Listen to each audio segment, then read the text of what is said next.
Welcome back to the next lesson, and in this one we will cover a new trading tool which is called Fibonacci or Fibonacci retracement tool. And in our trading we use the Fibonacci tool to find trends that are likely to reverse. We can combine that with our wave analysis and also support resistance and other concepts to find areas and to find scenarios when price is likely to reverse. And we can also use the Fibonacci tools to set take profit orders and also to fine-tune our trade exits, which we will cover later. Now I will just give you a quick presentation about the Fibonacci tool, how to draw it, what it shows you, and you can familiarize yourself with this a little bit yourself. So let's get into it. You can find the Fibonacci tool here on the left hand side. This is the Fibonacci retracement tool. You can give this here the star and then it will appear here in the quick menu bar. We will need this quite a few times. So let me grab it here. And for now we just put it on our charts. It does not matter what we do now because we have to change the settings a little bit. So you can see once you click the first time with the Fibonacci retracement tool, then you can see all those lines here come up. On the left side you see the percentage numbers. So we click one more time to set the Fibonacci retracement tool, and now this is the toolbar for the Fibonacci. We click here now on settings, then we see this pop up, and first we have to use reverse because this then gives us the correct Fibonacci extensions. You can also use extend lines, so then they stretch out over your whole screen, and we have to turn on a few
levels here.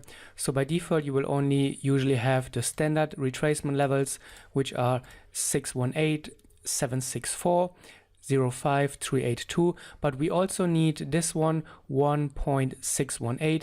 We know we need 2.618, 1.382, 1.76, and the 2 as well. After you have done that, you can change the color if you like, and then you just click OK here. And now you can see that, let me move this a little bit down. You can see that if we start from the bottom, we have here 0%, 23, 38, 50, 61, 76, 100.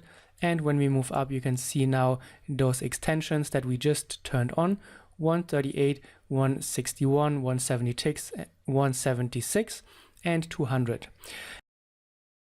And those are all percentage numbers. We can use them to measure price movement. And now let me give you a few examples how you draw the Fibonacci tools. So as we said in the beginning, price always moves in waves. We have up waves, we have retracement waves that go against the trend, and then we have continuation waves. So when we draw a Fibonacci tool, we always need to find an initial ABC move, as we call it. So A is the origin of the wave. So this is A here at the bottom. This A point always signals the start of a new trend or a new trend wave. So this is the whole A wave. Then when the A wave stops, this is then the B point, and then the retracement wave is the C point. So if we want to draw a Fibonacci, we always need this sequence A, B, C, and then we just connect the points using the Fibonacci tool. So we grab the Fibonacci tool here or from our quick access bar. So now we have selected the Fibonacci tool. We go to the A point, we click one time here, then we go with our mouse to the B point and we click again here, and now you can see that we have created A to B, and this move is always 100%. Now we can see the C retracement move. It stops right at the 50 level, and you can often see that those retracement waves, they stop at 61, 50, 38. It is not as often that you have a retracement that goes all the way to 23.6, because then it is a very deep retracement and then you usually don't have a good follow through. But what we are going to do now in the first way that we look at Fibonacci's is that it helps us identify overextended trends. And when I say overextended, it means that we find a trend and a trend movement that has been going on for quite some time, and the longer a price moves, the higher the likelihood of a reversal is. But as I said so many times already, we never just go opposite the ongoing trend. We always wait for very clear and precise signs that the trend is reversing. So with the help of the Fibonacci's, we just can find out likely turning points. They are similar to what we did with support and resistance or supply and demand. And Fibonacci's can be another way of identifying key support areas.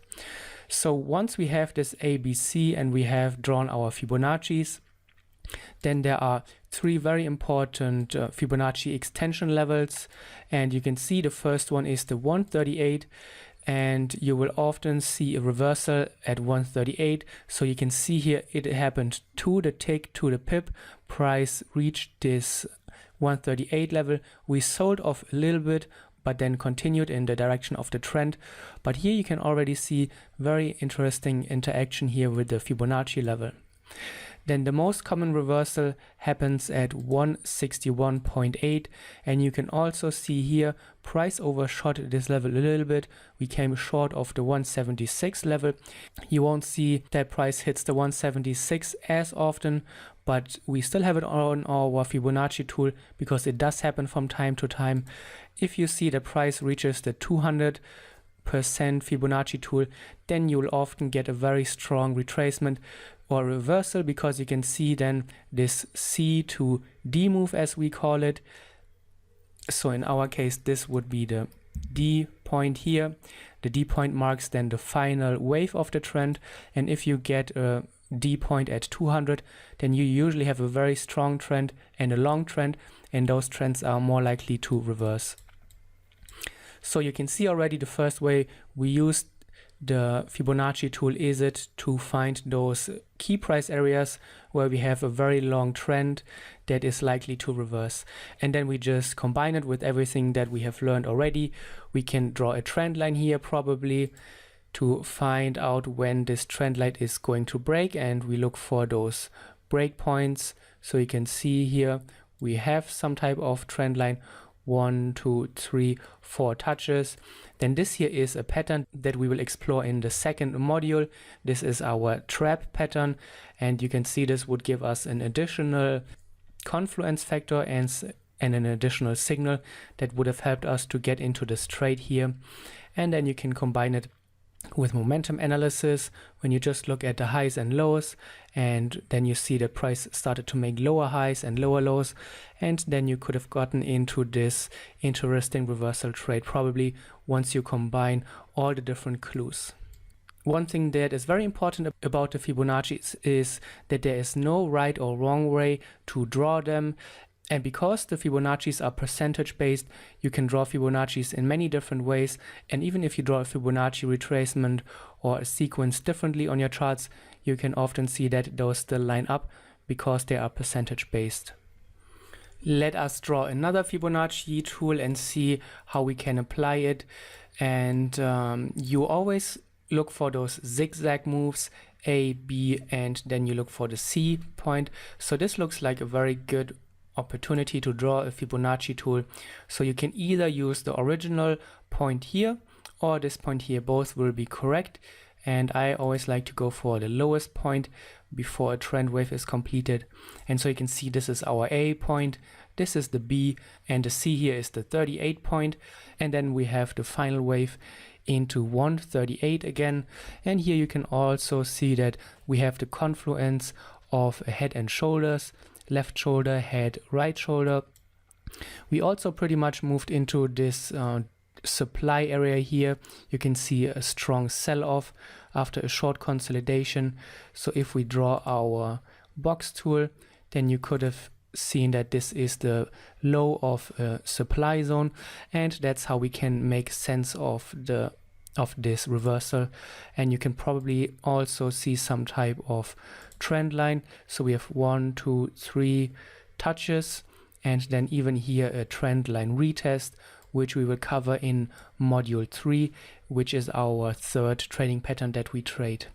And so you have multiple ways of understanding here that first, this is an overextended trend where we have seen that price has reached a Fibonacci extension level. We have seen the head and shoulders pattern, which signaled that price is shifting from making higher highs to making lower highs. We saw the move into supply, and that's how we can put everything together with the help of the Fibonacci tool. Not always will you be able to draw a Fibonacci retracement, and you don't have to force it. I already told that you when it comes to trend lines. Sometimes you just can't draw a trend line, and that is totally fine. That's why we use a variety of different tools, and so we can always choose the one that makes sense for the price context. So when we look at this one here, there's probably not a way.